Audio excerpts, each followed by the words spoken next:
Constantin!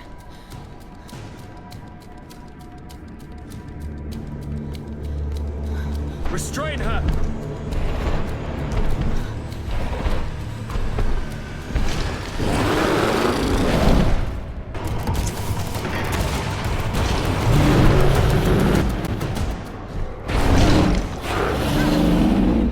No! Stop! Step back.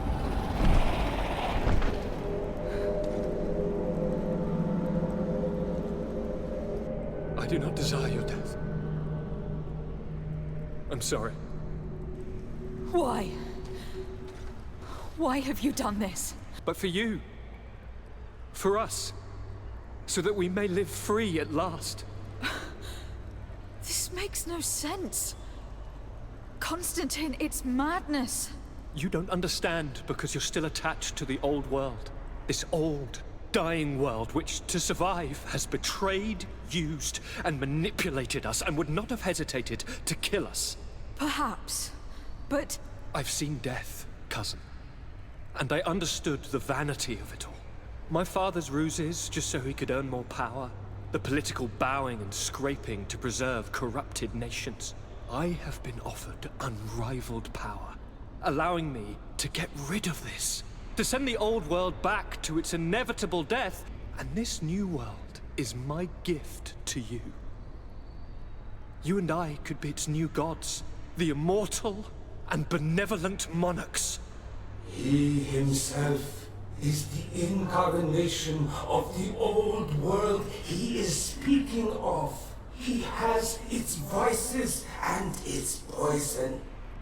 For his own immortality, he's prepared to destroy everything around him, to break millennia of cycles.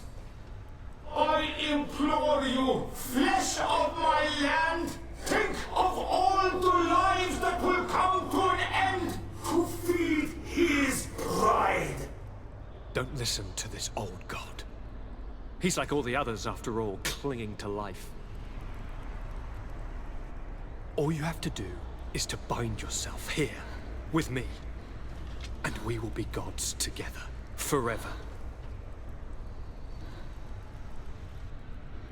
Come.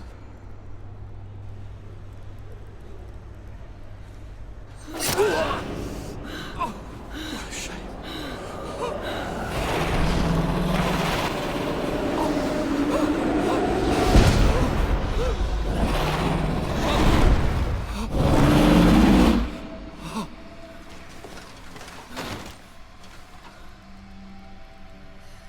Good night, sweet prince.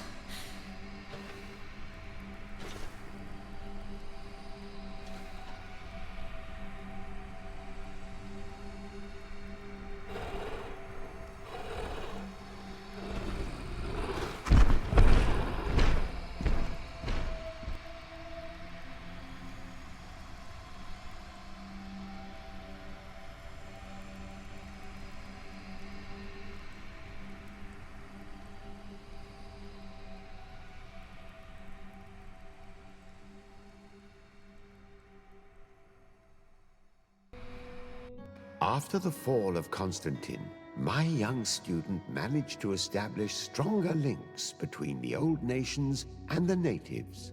Some of their donegada were even invited to the continent, and with their help, it slowly became a land filled with life again. And for the first time in a long while, the number of cases of the malichor is decreasing.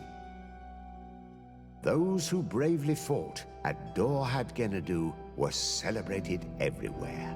After all, if it weren't for this unlikely alliance, the island would have fallen into Constantin's greedy hands.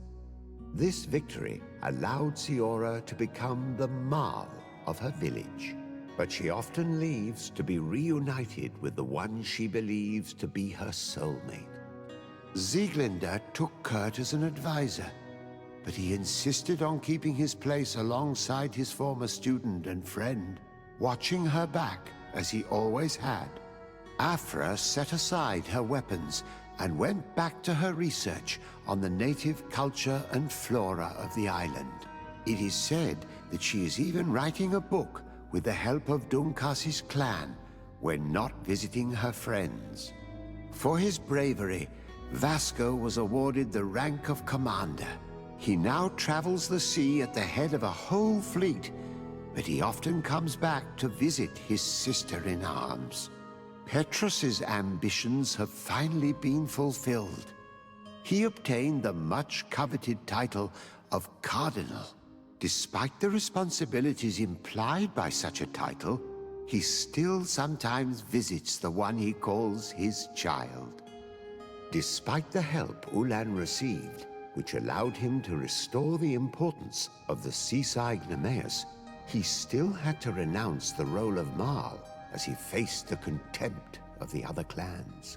Her friendship with Renaixe helped Deirdre to overcome her reticence. She willfully accepted to follow the orders of her new High King. Duncas and his people spent a lot of time with savants and theologians. Patiently, they shared their knowledge of the earth and learnt new techniques from one another, and in so doing, they restored balance between the New World and the Old. Following the investigations revealing the horrifying practices of Dr. Asili, the Alliance changed their methods and even appointed an ethics council to oversee the work of its scholars. The public revelations of Saint Matthias's life led to a deep change in Teleme. The Ordo Luminis was dismantled for good, and the missionaries' purpose is now to establish dialogue rather than conversion. Aware that their culture of secrets would lead them to their demise, the Nords changed their methods. They welcomed numerous new recruits amongst them, notably natives.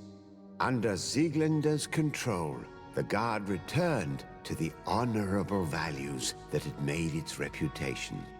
And they did so all the more easily now that their shadiest members were out of the picture.